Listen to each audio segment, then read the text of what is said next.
Hi everyone, I just wanted to go over my infertility journey. I've been receiving a lot of questions about what I went through, you can do to help with those issues, and lastly I just want to go over what people can do to support people that have infertility issues. So the issues that I had was I had PCOS. PCOS is a polycystic ovarian syndrome. It's an issue where you would create cysts, or the PCOS would create cysts on your ovaries, and it will give you fertility issues. A few years later, I was diagnosed with endometriosis, and then lastly, I had ovulation issues. I've only ovulated twice in my entire life, and both times I got pregnant. The first time being an unsuccessful pregnancy, and then this time I'm pregnant with quadruplets. So there's a lot of things that I want people to know about infertility. Infertility is a disease. It's a disease of the reproductive system. I've told people that it's a disease and they don't believe me, but it is, and it's something that's really difficult for people to go through. Today, there's an issue with 1 in 6 women that have infertility issues. So there's more than likely quite a few people that you know in your life that have infertility issues. I want to make sure people are aware that if you know someone that has these issues, please support them. Please give them positive encouragement. There was a lot of people that didn't really know what to say to me. Some people told me that maybe there was no chance I could get pregnant. And I really don't think those are the best things to say to someone. It really discourages people, and that's the last thing someone needs with infertility issues. So please support those people. Please give them positive encouragement, and just try to make sure that you're there for them. Listen to them, and maybe people will have more success with fertility. So just be there. There was a few things that I did to help with my fertility issues. I did a lot of things naturally. Fertility can be extremely costly, especially when it takes years. It took me 3.5 years before we started seeing results, and some women it takes a little bit longer. I went through a really hard time with it at first. At first I didn't speak to anyone for 2.5 years before I started opening up, and when I finally started opening up, it helped me tremendously. And then I just started attacking the disease. I wanted to conquer it. I read everything I could. I did everything naturally that I could to overcome this issue, and it worked. So the first thing that I really needed to do was to believe in myself. It took me a long time before I started believing in myself. And once you believe in yourself, you'll see a big change, and when other people start believing you as well, you'll see a big difference. So I started believing in myself. I also started surrounding myself with people that believed in me. If there was people that didn't really believe in me, I kind of put them to the side. Some of them I didn't really speak to a whole lot, and that was because I needed to do what was best for me so that we could see results. I also took a lot of supplements. There was a really great book that I read. It's by Dr. Gottfried. It's called The Hormone Cure. This is mostly a book on menopause, but I recommend it. There's one chapter on infertility, and it's a really great book to read. So check it out. There's a lot of supplements that you can take. You can take zinc, calcium, magnesium. Those are the biggest supplements that you can take that will help with fertility issues, so I completely recommend them. So does Dr. Gottfried. Also, acupuncture has been known to help a lot of people succeed with fertility issues.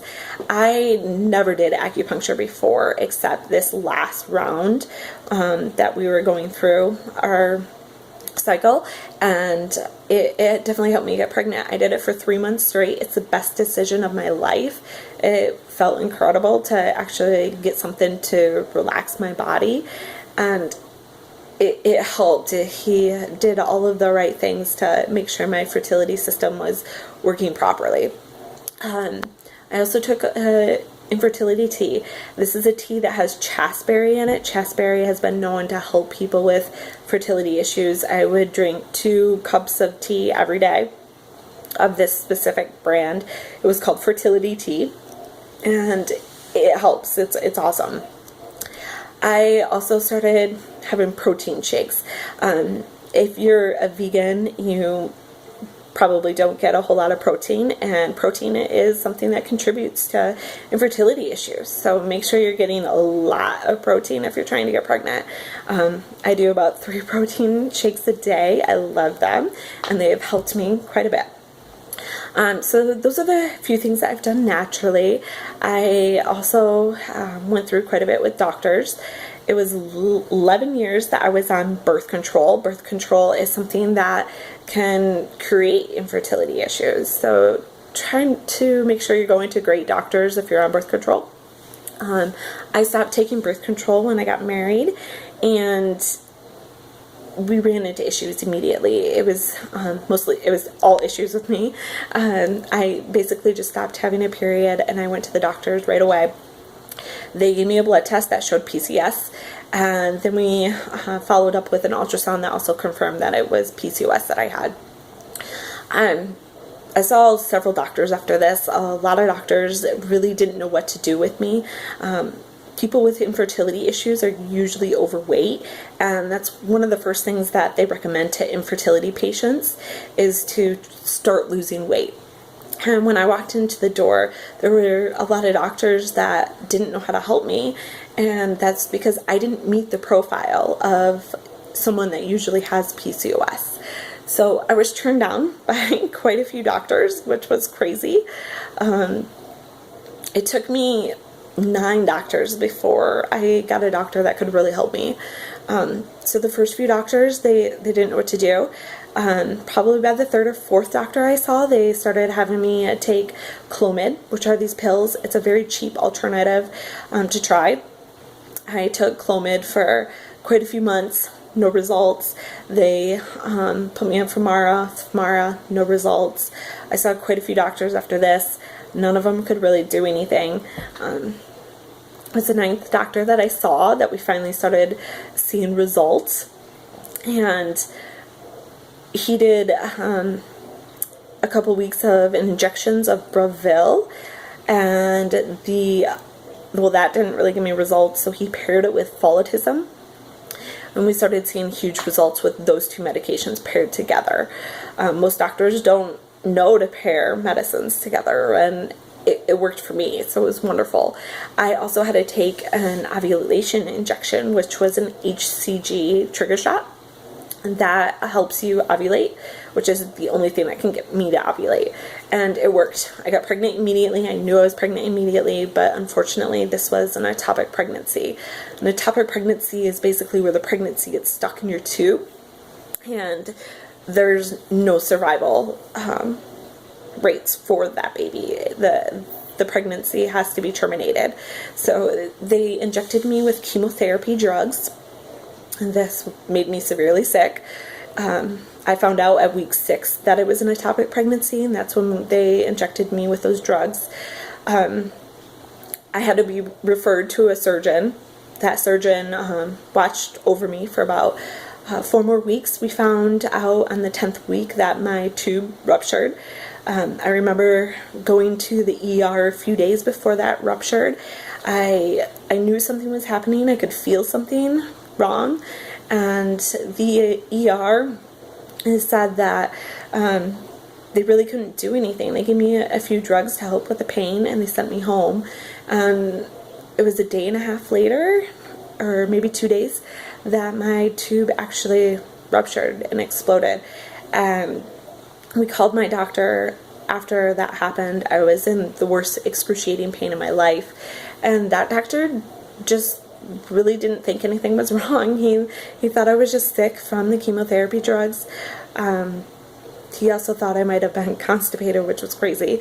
And I laid on the floor for 9 hours internally bleeding. I knew at that point that there was something severely wrong. We went to the hospital. I was rushed into emergency surgery, and they kept saying I was lucky to be alive. During the surgery, they ended up removing my right tube, which was absolutely devastating for me because I knew it was going to decrease my chances of getting pregnant. And it was very hard to go through. after the recovery from this, the doctor kept telling me my case was very interesting, very unique. We heard that from tons of doctors in the past, and by this point it was just kind of a joke between my husband and I. We really couldn't believe that doctors tell you that, and it wasn't very encouraging. And so we just kind of laughed about it, but couldn't believe that doctors say that. After 3 months of healing from that, we received clearance to go back to my doctor that helped me before.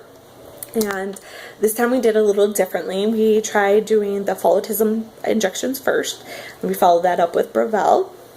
And then we triggered with a little bit of a different injection.